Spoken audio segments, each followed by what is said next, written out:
الباب اللي يجيلك منه الريح سد واستريح. بس احنا بنعمل العكس، بنفضل نشرح ونبرر لناس اصلا مش عايزة تقتنع.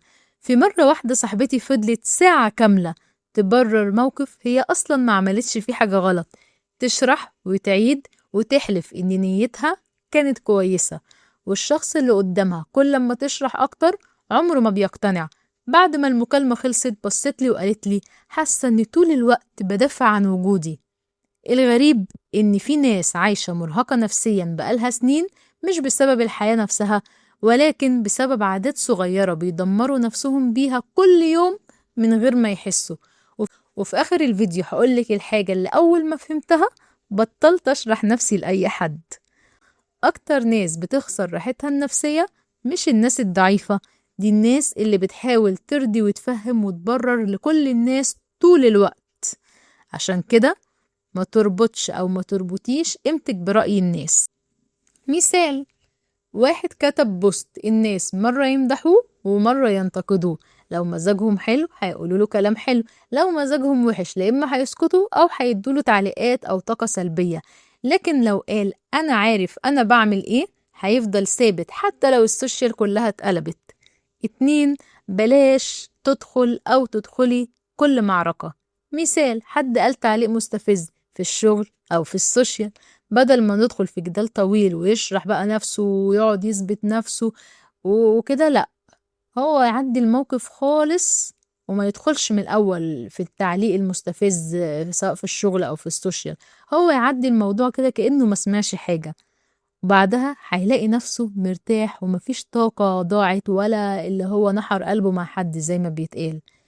نفس الشخص اللي ممكن يتقال عليه ناجح النهاردة ممكن يتقال عليه ده فاشل. لو انت قيمتك او انت قيمتك ماشية ورا كلام الناس وملكش وجهة معينة هتلاقي نفسك تايه، لكن لو عارف نفسك هتفضل ثابت، هتفضل ثابت ومقتنع، لان رأيك في نفسك اهم من تشجيع وتسقيف الناس ليك. وعايزة أقول إني برضو في نفس المثال بتاع البوست، إن حد استفزك مثلا في تعليق تدخل انت مثلا ترد وتشرح نفسك وفي الآخر انت ضيعت وقتك وطاقتك، وانت أصلا كان ممكن تتجاهل البوست وتتجاهل التعليق، أصلا تتجاهل اللي انت تعلق من الأول. أحيانا التجاهل بيبقى أقوى رد. يعني دايما أميتوا الباطل بالسكوت عنه، دايما التجاهل بيكون أقوى رد بدل ما تدخل وتجادل مع حد وتضيع وقتك. المقارنة بتسرق سلامك النفسي واحدة واحدة، وهنا المقارنة بغيرك عمرها ما هتبقى محفز، بالعكس هتبقى حاجة بتسرق من طاقتك وسلامك النفسي. النقطة اللي بعد كده: الراحة مش معناها الكسل، في فرق بين إنك ترتاح وإنك تهرب من حياتك. أنا ممكن أرتاح علشان مثلا باخد بريك فترة كده، مثلا إنك بتفصل من الدنيا، بتفصل من شغل سام، من علاقة سامة أنت كنت فيها قبل كده، لكن ده مش معناه إن أنت كسول. الراحة الحقيقية هي اللي بتخليك أقوى وترجع بنسخة أفضل. النقطة اللي بعد كده: اختار ناس تديك طاقة. بعض الناس بتحس بخنقة كده وانت قاعد، وناس تانية بتحس براحة. مثال بسيط خالص: في ناس بعد ما تقعد معاهم نص ساعة بتحس انك مرهق ومتوتر حتى لو مفيش خناقة حصلت، وفي ناس تانية مجرد كلام بسيط معاهم بيخليك أهدى ومبسوط. هما طاقتهم حلوة.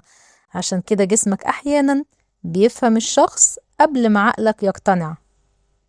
النقطة اللي بعد كده: ما تاخدش كل حاجة بشكل شخصي، مش كل تصرف ضدك. أوقات الناس نفسها هي بتبقى تعبانة. مثال: لو حد رد عليك بطريقة ناشفة مش لازم يكون بيكرهك، هو ممكن يكون مضغوط أو ممكن يكون عنده مشكلة أو يوم وحش أو ممكن هو نفسه دماغه تعبانة، يعني انت ملكش أي علاقة بالموضوع. لو أخدت كل حاجة على قلبك هتعيش مستنزف طول الوقت. النقطة اللي بعد كده: الهدوء قوة. بمعنى ايه؟ الناس فاكرة دايما ان القوة اللي انا ابقى كلامي قليل، حزمة. القوة عمرها ما كانت صوت عالي ولا عصبية. مثال بسيط خالص: اتنين بيتخانقوا، واحد بيزعق ويجعر وبيتوتر والتاني بيتكلم بهدوء وثبات. غالبا كده الناس هتحترم الشخص الهادي اكتر، على الرغم ان ممكن الشخص الهادي ده يكون هو اصلا كذاب، بس عادي يعني. هي غالبا الناس بتحترم الشخص الهادي أكتر لأنه باين إنه متحكم في نفسه. النقطة اللي بعد كده، ما تستناش التوقيت المثالي. أغلب الناس ضيعت فرص وهي مستنية تبقى جاهزة، وجاهزة اللي هو مش جاهزة بس، لأ، ده في ناس بتبقى عايزة تبقى جاهزة 100%. في الحقيقة ده غلط جدا وفي مثالية زيادة. وطبعا المثالية دي ليها علاقة بالتربية، وأنا كنت اتكلمت عليها في فيديو التفكير الزايد وعلاقته بتأثير الأهل علينا، يعني ده بيبقى ليه علاقة بالتربية وده موضوع كبير.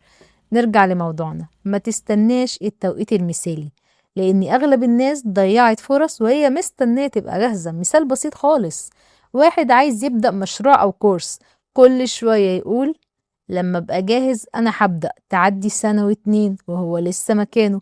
وفي حد تاني بدأ بإمكانيات بسيطة جدا وتعلم وهو ماشي.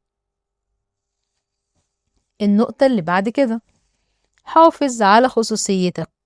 مش كل حاجة في حياتك لازم الناس تعرفها. مثال بسيط، في ناس أول ما تخطط لحاجة أو خاطرة تيجي في دماغها بتحكيها لكل الناس، وبعدها بتتوتر كده من كلامهم وآرائهم وحسدهم. حد مثلا جه قال لحد مثلا عايز مشروع، الحد التاني ده ممكن يقوله سلبيات المشروع، واحد تالت ممكن يحسده، واحد رابع ممكن يوتره. فانت دايما او انتي دايما ما تقولش الحاجة وانت لسه بتخطط لها، اوعى تحكيها لكل الناس. وفي ناس تانية بقى بتشتغل بهدوء، والناس دي بتعرف كده، بتعرف زي ما يقول ايه، يعني بتعرف اللي هي تعمل، تطبق اللي هي المقولة بتاعت الرسول صلى الله عليه وسلم، او الحديث اللي هي بتاع استعينوا على قضاء حوائجكم بالكتمان، لان طاقتك وحماسك او طاقتك وحماسك للحاجة بيتحسدوا. مش كل الناس كويسة، في ناس بتشتغل بهدوء والناس بتعرف بالنتيجة بس، يقولك مثلا ايه، ده سافر خلاص، ده عمل مشروع خلاص. الهدوء احيانا بيحمي طاقتك اكتر من الكلام الكتير. النقطة اللي بعد كده، ما تردش وقت الغضب. وانت متعصب ممكن يتهد كل حاجة انت بنيتها في سنين بكلمة واحدة. مثال بسيط، واحدة اتخانقت مع صاحبتها، ردت وهي متعصبة جدا وخسرتها فعلا. بعد ما هديت اكتشفت ان المشكلة ما كانتش تستاهل كلام، كل الكلام ده ما كانتش تستاهل كل الكلام الكبير اللي حصل ده. المشكلة كانت تستاهل كلام اهدى من كده، اهدى بكتير. الهدوء قبل الرد ده بيحمي علاقات كتير. النقطة اللي بعد كده، ما تجريش ورا القبول. مش لازم كل الناس تحبك ومش لازم تبهر كل الناس، انت مش بهارات على فكرة. مثال بسيط، في شخص بيغير نفسه في كل مكان علشان يعجب الناس، يعني بيلبس اللبس وبيلبس الشخصية اللي بتعجب كل حد، وفي الحقيقة ده غلط. لا يكون أحدكم إمعة. وعايزة أقول إن الشخص اللي بيغير نفسه في كل مكان علشان يعجب الناس في الآخر بيتعب. ليه؟ لأن هو نفسه نسي هو مين. لما ترضي نفسك الأول هترتاح أكتر. النصيحة اللي بعد كده، افصل بقى شوية عن السوشيال ميديا. المقارنة المستمرة بتتعب العقل من غير ما نحس. حد فتح السوشيال ميديا لقى مثلا حد جاب فيلا، جاب عربية، وهو لسه بيبدأ حياته. هو ممكن يكون ماشي صح، بس لما هيقعد يقارن نفسه بالحياة المثالية اللي بيشوفها على السوشيال ميديا، طبيعي ممكن يتضايق أو يحبط.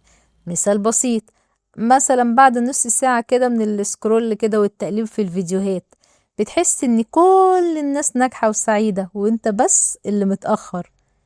مش انك انت كده كده ما شفتش حياتهم كلها عاملة ازاي، لان هم بيوروا جزء معين، الجزء اللي هو العالي او اللي فيه انجازات من حياتهم.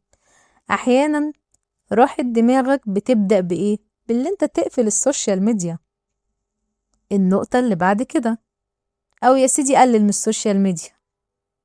النقطة اللي بعد كده، ما تربطش أو ما تربطيش سعادتك بحاجة واحدة بس. لو سعادتك متعلقة بشخص أو شغل أو هدف واحد هتتعب. لازم يبقى عندك خطط بحيث لو الهدف ده وقع أنا عندي هدف تاني. مثال بسيط، واحدة كانت حاطة كل سعادتها في علاقتها، لما العلاقة انتهت حست إن حياتها وقفت. لكن اللي عنده أكتر من مصدر راحة بيقع وبيرجع أسرع وأقوى. خلي حياتك أوسع من حاجة واحدة بس. النقطة اللي بعد كده ودي مهمة جدا جدا، اعرف أو اعرفي امتى تمشي. مش كل مكان لازم تكمل فيه للنهاية. الناس كلها عمرها ما كانت أبدية. مثال بسيط، في شغل مثلا أو في علاقة كل يوم بيتكرر وبيكسروك نفسيا وانت مكمل بس عشان خايف تبدأ من جديد. أحيانا بقى الشجاعة الحقيقية إنك تمشي، وإنك تفهم الشخص اللي قدامك لو هو بيتمادى اللي انت عندك استعداد للحرب، مش طول الوقت اللي انت شخص مسالم. الحرب مش اللي انت تزعق لهم، لا، الحرب اللي انا لو حد مثلا تعدى عليا مثلا او قال لي كلمة مش عجباني او تجاوز حدوده، لا، انا عندي استعداد احارب وارد عليه او ابص له من فوق لتحت واسيبه وامشي، سواء شغل او علاقة. يبقى انت لازم تكون عندك شيء من الشجاعة مهما كنت مسالم. احيانا الشجاعة الحقيقية انك تمشي. النقطة اللي بعد كده، بلاش تفكير زيادة. مش كل موقف محتاج تحليل 3 ساعات. حد يا عم اتأخر في الرد، تقوم انت بقى متخيل انه زعلان او متغير او بيبعد، وفي الاخر بيطلع مثلا نايم، سواء بقى جوزك سواء صاحبتك، في الاخر هو بيطلع نايم يعني. التفكير الزيادة بيخلق مشاكل عمرها ما كانت موجودة، هي موجودة جوه دماغنا بس. النقطة اللي بعد كده، اتعلم أو اتعلمي تقولي مش عارفة أو مش عارف. مش لازم تبان فاهم كل حاجة يعني، مش لازم تبان فاهم كل حاجة طول الوقت. مثال بسيط خالص، في ناس بتخاف تقول مش عارف فبتدخل في نقاشات بقى وغلطات أكتر. طب ما أنا من الأول أقول اللي أنا مش عارف. الاعتراف إنك لسه بتتعلم ده قوة، عمره ما كان ضعف. النقطة اللي بعد كده، اهتم بنفسك قبل ما تنهار. الراحة النفسية عمرها ما كانت رفاهية. في ناس بتفضل تضغط على نفسها طول اليوم لحد ما جسمها أو نفسيتها يوقفوها غصب عنها، أو تجيلها أمراض مزمنة أو تجيلها جلطات. اهتم بنفسك بدري بدري قبل ما التعب يختارك انت. خلص الفيديو، ودي كانت كلمة من قلبي ليكم. أشوفكم في فيديو جديد. سلام.